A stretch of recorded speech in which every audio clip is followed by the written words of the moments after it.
Bienvenidos. Esto es Fuera de la Caja. Yo soy Macario Esquetino. Le agradezco mucho que me acompañe en esta nueva emisión de Largo Aliento, en donde vamos a continuar con nuestra plática acerca de las narrativas y los mitos que nos permiten entender la realidad. La base de esto es que nosotros los seres humanos, tenemos acceso a una parte de la realidad únicamente. Podemos ver un cierto rango de luz muy, muy pequeñito en donde pues están los colores, eso es lo que vemos. Eh, Sigue fuerte la idea de que nosotros podemos ver colores porque nuestros antepasados muy, muy remotos, antes de los simios, eran animalitos que vivían de comer frutas. Entonces el color es fundamental para saber las frutas que se pueden comer y por eso desarrollamos esta visión a colores que los perros no tienen, por ejemplo. Ellos tienen otras ventajas en el olfato. Hay otros animales con un oído espectacular. Hay peces que lo que pueden percibir son campos magnéticos. Nosotros no. Lo que mejor tenemos, que es la vista, está limitada a ese cachito que le decía. Entonces, darle sentido a esa realidad que es muy compleja, no es algo simple. Por eso construimos estas narrativas que le permiten a cada uno de nosotros tener un cierto sentido de las cosas. Necesitamos identificar cuando ocurre algo, si es una amenaza o es una oportunidad. Necesitamos identificar cuando encontramos a una persona qué tan confiable puede ser o si es un enemigo. Eh, Estas cosas, si las quisiéramos aprender todos los seres humanos cada vez desde el inicio, pues no llegaríamos muy lejos. Seríamos como lo son muchísimos otros animales, pues que su tiempo de vida es el único tiempo en el que pueden aprender cosas, no pueden jalar información de antecesores suyos. A lo mejor los que alcanzan a vivir en familia logran aprender algo de sus padres, pero no al nivel que nosotros logramos gracias al lenguaje y después a la palabra escrita y ya más recientemente a estas cosas, las cuestiones audiovisuales, que después platicamos de ello, nos han dado muchas ventajas y nos han generado un gran riesgo, pero lo platico después. Nuestra idea era ver cómo estos mitos permiten la construcción de la sociedad, y le decía yo, mi planteamiento es pensar a los mitos bajo esas tres características que le comentaba la semana pasada: la relación entre nosotros y lo trascendental, entre nosotros como seres humanos y de nosotros con las cosas. Creo que esos tres elementos son los que ayudan a entender mejor la realidad, y así es como los hemos ido construyendo. Habrá quien diga, pues, ¿por qué tener una relación con lo trascendental si eso capaz que ni existe? Pues mire, así es como empezamos. Y gracias a que empezamos así, llegamos a donde estamos hoy. Y aparentemente hay una cierta necesidad en los seres humanos de creer en algo que es mucho mayor que nuestra vida. Yo lo entendería en la lógica de lo que platicaba yo con usted. Somos los únicos animales, aparentemente, que nos damos cuenta que vamos a morir, que sabemos que no vamos a ser eternos. Y en consecuencia, pues eso genera una angustia muy grande. Brincar esa angustia implica construir algo que va a vivir más que nosotros. Y ese algo que va a vivir más que nosotros es lo trascendental. Ese elemento trascendental puede ser la otra dimensión, puede ser el antepasado que vive en la otra dimensión, puede ser un pequeño Dios, un gran Dios, un conjunto de dioses, un Dios único todopoderoso. Eh, el asunto es que así fue como fuimos desarrollando nuestra narrativa sobre la cual vivimos. Y eso es un periodo de muchos miles de años, decenas de miles de años. Y solo hace 500 se nos ocurrió que podíamos deshacernos de lo trascendental. Y desde entonces, pues estamos sufriendo. No es algo que se le ocurrió a todos los seres humanos, es algo que ocurrió solamente en lo que llamamos Occidente y ocurre alrededor de dos o tres circunstancias muy importantes. Una primera es la invención de la imprenta que permite un flujo muchísimo mayor de información que el que hasta entonces había ocurrido. Y este flujo de información incluye ideas que ahí estaban, pero nadie les hacía caso, porque hombre, pues, de Platón conocían un cachito, de Aristóteles conocían otro pedacito, y lo tenían ahí guardado y lo leían nada más un pequeño grupo de personas. Y cuando esto empieza a ponerse en letra impresa, y se pueden hacer 500 o 1000 ejemplares, entonces esto pues empieza a llevar a discusiones cada vez más complicadas porque resulta incompatible mucho de lo que uno puede leer en estos libros impresos con la narrativa que le había dado sentido a la vida. Póngase a pensar en Lucrecio, ¿no? La naturaleza de las cosas, que es la visión romana, digamos así, helénica final de las ideas se me olvida mi escuela favorita de Epicúreo, las ideas de Epicuro, que al final son ideas originadas en parte por Demócrito, que si los átomos y que si entonces esto es cierto, pues eso de que hay dioses no tiene mucho sentido.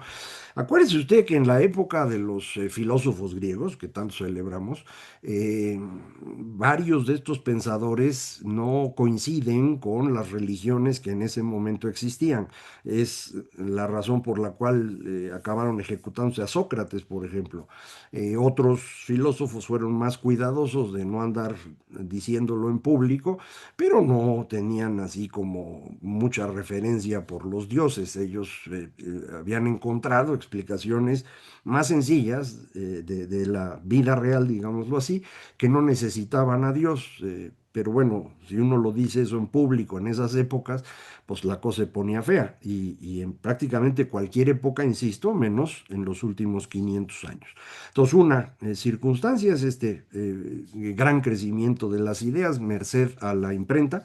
Un segundo tema tiene que ver con la ruptura en la unanimidad al interior del catolicismo, producto, ya sabe usted, de que el señor Lutero, gracias a la imprenta, tiene un éxito que no habían podido tener antepasados suyos, antecesores suyos, que habían esgrimido las mismas ideas, nada más que sin imprenta, pues se las podían platicar así en changos. Con la imprenta, de pronto, toda Sajonia está detrás del Lutero y ya está más difícil quemarlo, ¿no? Entonces, por eso la libra. Eh, Hay una tercera razón en esto y es precisamente la gran división al interior de Europa. No hay un gran Estado que se imponga a todos. El imperio, el Sacro Imperio en particular, es un conjunto de politis, le diríamos, de pequeños lugares con distinta forma política, algunos agrupados en principados, otros con marqueses, unos de más allá con margraves, como les dicen. El caso es que no había esta unanimidad política que pudiera reemplazar la unanimidad de homogeneidad de la Iglesia Católica. Entonces se derrumban juntas, digámoslo así. Esto lleva a un gran enfrentamiento, la reforma. Y hay un primer arreglo en 1555 que se llama la Paz de Augsburgo, en donde el arreglo es, miren, dependiendo del rey, es la religión, ¿no? El que gobierna en un lugar va a decir si es católico, si es protestante y de protestantes de cuáles, ¿no? Si va a ser luterano, va a ser calvinista, va a ser lo que sea. Y esto establece un cierto arreglo en donde seguimos teniendo este trascendente que es Dios, el mismo Dios cristiano, nada más que con caminitos ligeramente distintos, algunos muy diferentes, otros no tanto. Esto no aguanta mucho y casi 100 años después hay una guerra espectacular, la guerra de los 30 años, termina en 1648 y a partir de ahí ya no se usa como referencia única a los reyes, sino que se construye la idea del Estado. Y este Estado es una entidad impersonal con un aparato burocrático militar. Ese es el Estado moderno. No crea usted que en 1648 aparecen estados modernos como los de hoy. Empiezan. y van a tardar casi 200 años en realmente consolidar esta figura. Durante mucho tiempo vamos a tener reyes, por ejemplo, Luis XIV. Luis XIV es un rey todopoderoso que lo dice con claridad, el Estado soy yo. O sea, será impersonal, pero está en mi persona. Yo soy el Estado. Él sería, digamos, una de las trayectorias de la construcción del Estado moderno europeo, que yo le llamo la trayectoria dinástica. Siguen siendo grandes reyes que asumen el control del Estado, pero ese Estado ya no tiene abajo del rey a un montón de principitos y duques y condes y todo, no, tiene una estructura burocrática ya en forma, que poco a poco se va construyendo otra vez, pero que ya va tomando una forma independiente de estos personajes nobles que tenían su poder alrededor de un ejército particular, que financiaban con las tierras que ellos controlaban, que trabajaban los siervos, que eran propiedad de la tierra en donde habían nacido. Esa era la estructura anterior. Y la que se empieza a construir es esta, que es muy diferente. Eh, la otra trayectoria es la que siguen primero los Países Bajos y luego Inglaterra, muy rápidamente Gran Bretaña, eh, cambia de nombre pues, que es, digamos, la trayectoria parlamentaria. Ahí quien toma el poder no es el rey en su persona, sino el parlamento. Y el Parlamento va a gobernar a través de un primer ministro que forma parte del Parlamento y dejan al rey de referencia. Durante un rato estos reyes quieren hacerle como el francés y quieren acabar con el Parlamento se organiza y le corta la cabeza al rey y ahí la van llevando. Son las dos trayectorias que van llevándonos al Estado moderno. Pero si usted va a tener un Estado moderno, ahora impersonal, así como le dije, burocrático, militar y todo lo demás, ¿qué es lo trascendente? No puede usted decir, pues este va a ser un Estado católico, porque si va a ser un Estado católico, pues entonces el Papa es el que tiene que decir quién gobierna. Cuando menos le tiene que dar su bendición. Y ese no le va a dar la bendición al rey que usted quiera, ni mucho menos al Parlamento. Si no, al rato le ponen un parlamento al Papa y todo se viene abajo. Entonces, no, por ahí no sale. Y entonces hubo la necesidad de hacer algo novedoso. Y eso novedoso es la invención de la nación. Las naciones, dice Benedict Anderson en un libro muy famoso, nada más por su título vale la pena, que se llama Comunidades Imaginarias. La idea de Anderson es que una nación es una comunidad imaginaria.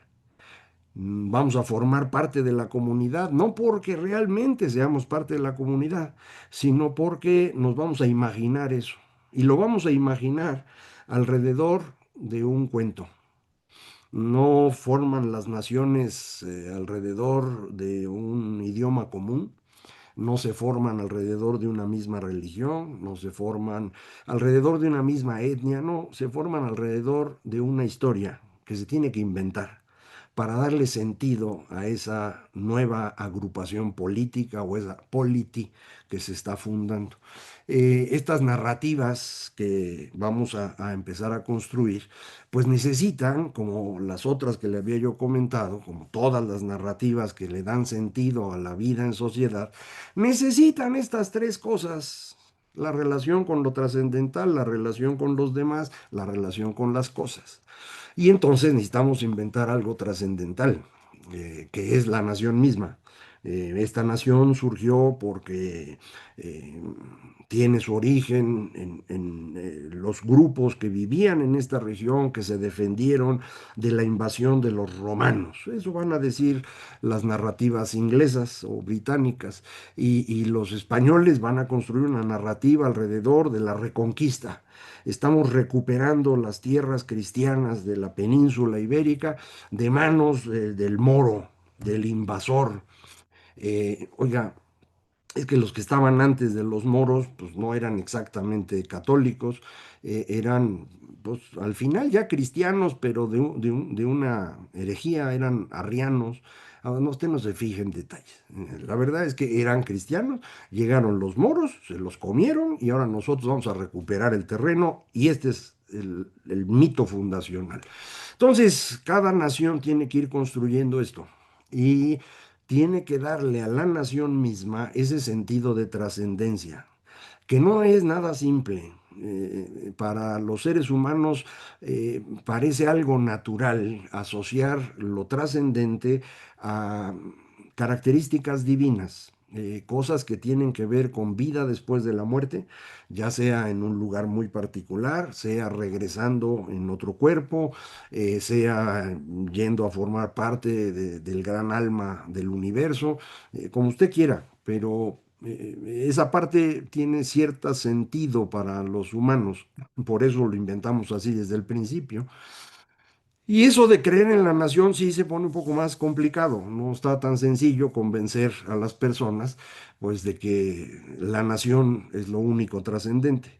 De manera que muchas de estas naciones van a mantener en lo posible el mayor contacto que se pueda con la religión con la cual arrancaron. Y esa es la razón por la cual en los parlamentos se acostumbra tener ahí una Biblia del rito que sea el parlamento, o en Estados Unidos les piden a los presidentes jurar sobre la Biblia, y ahora para que esto que están de multiculturales ya les permiten jurar sobre el Corán o el libro que sea de su agrado, pero la esencia era cómo mantiene cierta conexión con la religiosidad, porque convencer a las personas de que Dios no existe y la nación sí, y que la nación es tan trascendente como Dios, híjole, está bien difícil. De hecho, pues obviamente no lo hemos logrado. Esto, conforme va avanzando el tiempo, va a generar diversos conflictos.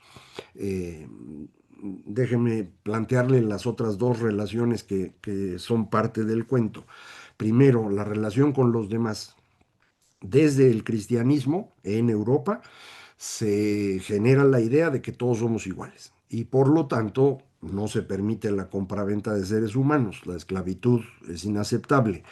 Esto lo van a empezar a romper aprovechando que andaban por ahí los musulmanes. Para los musulmanes eso no es problema. No puedes obviamente esclavizar a un musulmán, pero todos los que no lo son se pueden esclavizar y ellos van a convertirse en el eje de la esclavitud en toda la parte este de Europa durante varios siglos y luego esto van a empezar a aprovecharlo eh, con los africanos, que en donde pues, es un gran negocio para los reyes de ciertos lugares de África ir a capturar a sus adversarios y luego ir a vendérselos a los árabes primero, y luego al portugués, y luego al holandés, y luego al británico, que se lo va a llevar a Estados Unidos. Entonces, esto se vuelve un problema moral serio, que al día de hoy sigue siendo una discusión profunda, en donde para muchos parecería que la única esclavitud que hubo fue la de europeos contra africanos.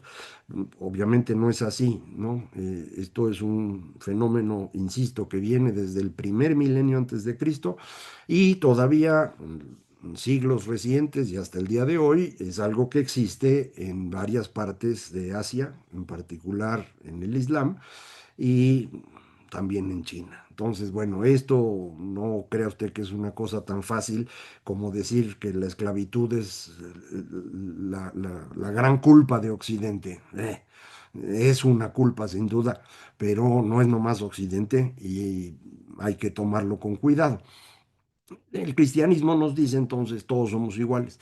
Este todos somos iguales, conforme avanza el tiempo y en el momento que nos vamos a deshacer del Dios trascendente para construir la nación, implica que todos en la nación deben participar. Arrancamos con todos, que eran nada más los hombres, no mujeres, los que tenían recursos, los que sabían leer y escribir, y esto lo fuimos ampliando paulatinamente en el transcurso de los 5 siglos que le comento. Ya en el siglo XX por fin le dan voto a las mujeres, les permiten ser elegidas, le dan voto a todo mundo, ya no hay que ser rico, no es necesario saber leer y escribir. Sigue la gran discusión de a partir de qué edad debe ser esto, otra discusión que es un poco absurda, pero no me meto en ello. Entonces, observe usted cómo necesitamos ir cambiando todo nuestro cuento en el momento en el que decidimos quitar a Dios como referencia. Pero era necesario quitar a Dios como referencia en Europa si se quería tener una una agrupación política, una región, un gobierno que fuera estable. De otra manera, íbamos a tener conflictos continuos entre luteranos, calvinistas, católicos, amish, menonitas, etcétera. Y eso fue lo que obligó a quitar a Dios y obligó entonces a inventar a la nación como referencia y obligó a crear un cuento distinto. Y en este proceso nos empezamos a complicar con ciertas cosas que yo creo que vamos a tener que dejar para la próxima porque ya fue mucho tiempo. Muchísimas gracias. Esto fue Fuera de la Caja.